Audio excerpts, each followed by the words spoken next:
शेतकरी मित्रांनो नमस्कार. मी ॲग्रिकॉस पांडुरंग अंकुश रावतावरे पुन्हा एकदा स्वागत करतो तुमचं आपल्या कृषी वेध चॅनलच्या नव्या शेतीविषयक व्हिडिओमध्ये.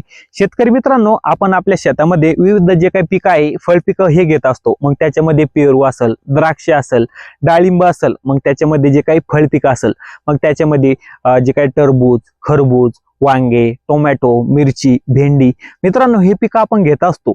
या पिकामध्ये घेत असताना सर्वात महत्त्वाची व गंभीर समस्या आपल्याला जाणवते ती म्हणजे निमॅटोड. तर मित्रांनो, या व्हिडिओमध्ये आपण एक असं निमॅटिसाइड बघणार आहोत. त्याचा वापर जर आपण शेतामध्ये केला तर त्यामध्ये आपल्या पिकामध्ये निमॅटोड आहे तो 100% त्या ठिकाणी कंट्रोल होणार आहे.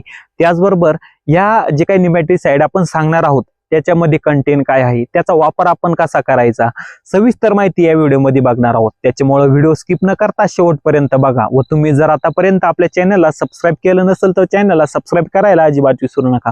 मित्रांनो, आता आपण जे काही प्रोडक्ट सांगणार आहोत तर त्याचं नाव आहे सिंगजंटा कंपनीचं जे काही वनिवा. मित्रांनो, हे जे काही प्रोडक्ट आहे ते आंतरप्रवाही निमॅटिसाइड आहे. म्हणजेच ते पिकाच्या आतमध्ये शोषल्या जातं. जेव्हा आपण त्याची ड्रिचिंग किंवा ड्रिपद्वारे देतो ते मुळाच्या आतमध्ये शोषल्या जातं व त्याच्यानंतर ते पिकाच्या आतमध्ये जाऊन निमॅटोडला मारण्याचं काम त्या ठिकाणी करतं. त्याचबरोबर हे जे काही प्रोडक्ट आहे ते मुळाभोवती सक्रिय झाल्यामुळं आपल्या पिकामधील जे काही root rot nematode, lesion nematode आणि जे काही सिस्ट निमॅटोड आहे, हे जे काही मुख्य प्रकारचे जे काही तीनही प्रकारचे निमॅटोड आहे 100% मारण्याचं काम या ठिकाणी हे प्रोडक्ट करतं.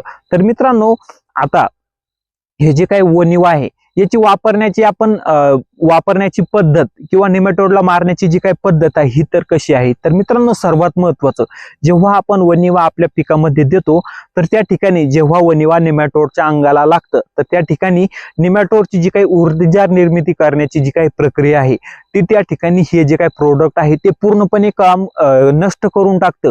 व त्याच्यामध्ये ऊर्जा तयार झाली नाही तर त्या ठिकाणी त्याची जे काही मल्टिप्लिकेशन व त्याचे जे काही रिप्रोडक्शन होणार आहे, त्याचं विभाजन जे काही होणार आहे ते होणार नाही व आपल्या पिकामधला निमॅटोड हा 100% त्या ठिकाणी कंट्रोल होणार आहे. मित्रांनो, या वनिवामध्ये जे काही सायक्लोब्युटाफ्युरम 445 जी हा जो काही ऍक्टिव्ह इन्ग्रेडियंट आहे, तर मित्रांनो हा इन्ग्रेडियंट आहे असलेलं हे सर्वात महत्वाचं आणि सर्वात घातक निमॅटोडसाठी हे निमॅटिसाइड आहे. मित्रांनो, याचा वापर तुम्ही तुमच्या कोणत्या पिकामध्ये करू शकता. मग तुम्ही तुमच्या टोमॅटोमध्ये करू शकता, मिरची, वांगे, काकडी, डाळिंब, द्राक्ष, पेरू यासारखे जे काही पिकं आहे त्याच्यामध्ये तुम्ही वनिवाचा वापर त्या ठिकाणी करू शकता. त्याचबरोबर मित्रांनो, वनिवा वापरण्याची जी काही कार्यपद्धत ही काय आहे, तर मित्रांनो आपण वनिवा हे ड्रिचिंग व ठिबक ह्या दोन्ही पद्धतीने आपल्या पिकामध्ये वापरू शकतो. जर आपल्याला वनिवाची ड्रिचिंग जर करायची असली तर त्या ठिकाणी आपण वनिवा 1 ते 2 ml प्रति लिटर साठी वापरून आपल्याला ड्रिचिंग करायची आहे.